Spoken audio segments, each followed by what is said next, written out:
What's up, everybody? This is Sean from Shawnsellssolar and another Door-to-Door Stories. All right, this one was a definite weird one also. As are most of the crazy interactions that you'll have at a door, they're mostly just weird things that are like, why did that happen? And it's like, what? Because it was another one of those angry customers, but it just turned into something unexpected. All right, so just out knocking about 3 days ago now, and just knocking. The day was going well as usual. Another beautiful day in California. So just out knocking. I had an awesome day throughout the day so far. Hadn't gotten any appointments or any sets or anything, but it was just a great day. A lot of good conversations with people. Just a good day overall. So this was literally the last house of the day. I had told myself this is the last house I'm gonna knock. The sun was going down at the time. So I was just like, I'm gonna knock it.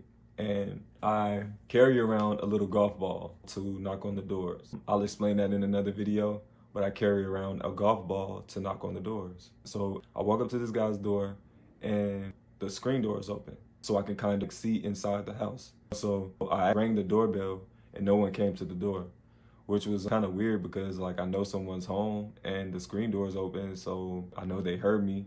So I rang the doorbell again. So once I rang the doorbell again, no one came again. But in my mind, I'm like, I know someone's home. I just want to make contact with the homeowner. I'm not trying to be annoying at all. I just want to make contact with the homeowner. I know someone's here, so why not just talk to them, you know? And like I said, it was the last door for me to knock that day. So I was just like, at least I want to make contact and speak to someone, you know? So again, I carry my golf ball with me. So I used the golf ball to knock on the door, and the dog starts barking this time. It was weird that the dog didn't bark when I rang the doorbell, but once I knocked, the dog barked. Once I knocked with the golf ball, it was a little louder, which was my intention. So I didn't think anything of it. I was just hoping that someone came to the door. So as soon as I knocked on the door, I just hear someone say, "What the fuck?" I'm like, oh man, here we go again.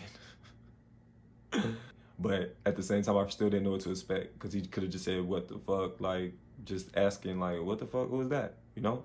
So this guy just comes to the door like, "You motherfucker, you must have lost your fucking mind knocking on my door like that." And the way he said it to me, I was like, what? Like, I'm thinking like, if you heard that knock, I'm sure you heard the doorbell. Of course I didn't say that, but that's what I was thinking. He's like, "Yeah, you motherfucker, you must have lost your fucking mind knocking on my door like that." My response, I just didn't really know what to say. I was like, "Maybe so, sir, but I was just trying to get your attention." He was like, "Not knocking like that, you weren't." I'm like, "Knocking like what?" And he says, "Knocking like bang, bang, bang, bang, bang." And he just yells it really loudly, like crazy loud, like knocking like bang, bang, bang, bang, bang. I'm like, "Sir, I was just trying to get your attention. It wasn't anything personal." He was like, "You don't need to get my attention. I don't want anything. I don't even know why you're here. You don't need to get my attention. That's not how you get people's attention. You're just out here banging on people's doors, disturbing them." I'm just like, "Sir, I was just trying to get your attention." He was like, "Man, I should let my fucking dog come out there and eat you alive." I'm not gonna lie, I had to restrain myself, but I did say, "Sir, you won't do that." And I had to like think about it, like, Sean, don't antagonize this dude. But it was just like, why threaten me with violence because I knocked on your door? Why threaten me with letting your dog go on me just because I knocked on your door? He was like, "Yes, I will. Are you testing me right now? Are you testing me?" I'm like, "I'm actually wondering why you're so mad, sir. I just came to knock on your door and I didn't know that whatever it was you were in here doing, that I was disturbing you. I just knocked on your door." He was like, "Well, yeah, man, don't knock on anyone else's door like that. Like, that's rude. Next time I'll let my dogs go." I was like, "Sir, that wasn't my intention. I wasn't trying to be rude or anything. And I just hope you have a better day." And that just took so much for me to say. It took so much for me to say because this the guy, he really did annoy me because it was just over the top anger out of nowhere. So once I said that, it was just crazy. Like, he just snapped out of it. It was so weird. All I said was, "All right, sir, man, you have a nice day, man. I hope you have a better day."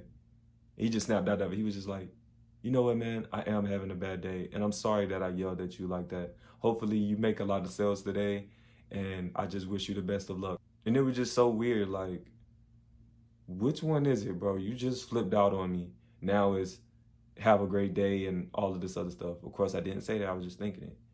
But it was just so weird. He just went from literally flipping out to yeah, man, you just have a good day. And I know it was my energy and my response to his anger is what made him do that. And I'm also just learning that too. Like, Sean, like, you can control the situation by being the bigger person and the more positive person, even when you don't feel like you need to be.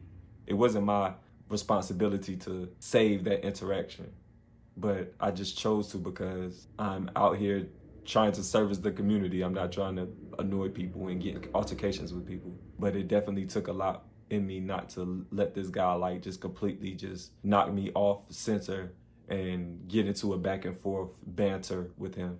And that's not what I wanted at all. So me taking the high road made him take the high road, you know, but it was just so weird because he was just on the lowest road possible.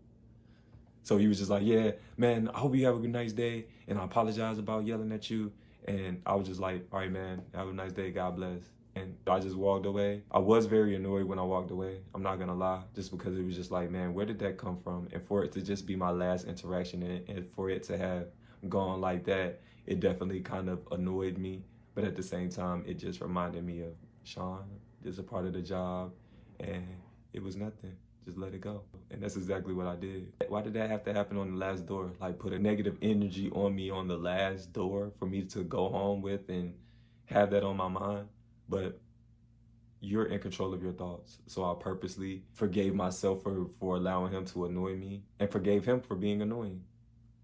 And I just completely let it go. And it just made me feel really good to know that I'm getting to a point where I can literally let things roll off my shoulder, regardless of how rude it may seem. But yeah, another day in the life of knocking doors.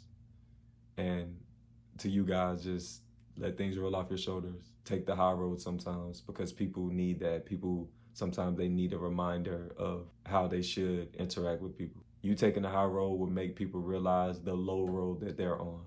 But yeah, another door-to-door story. And it was a learning lesson because I definitely was annoyed by that situation, but I composed myself and I didn't let the unnecessary anger from this man affect me. But yeah, this is another Door-to-Door Stories. I'm Sean with Shawnsellssolar. You guys keep knocking.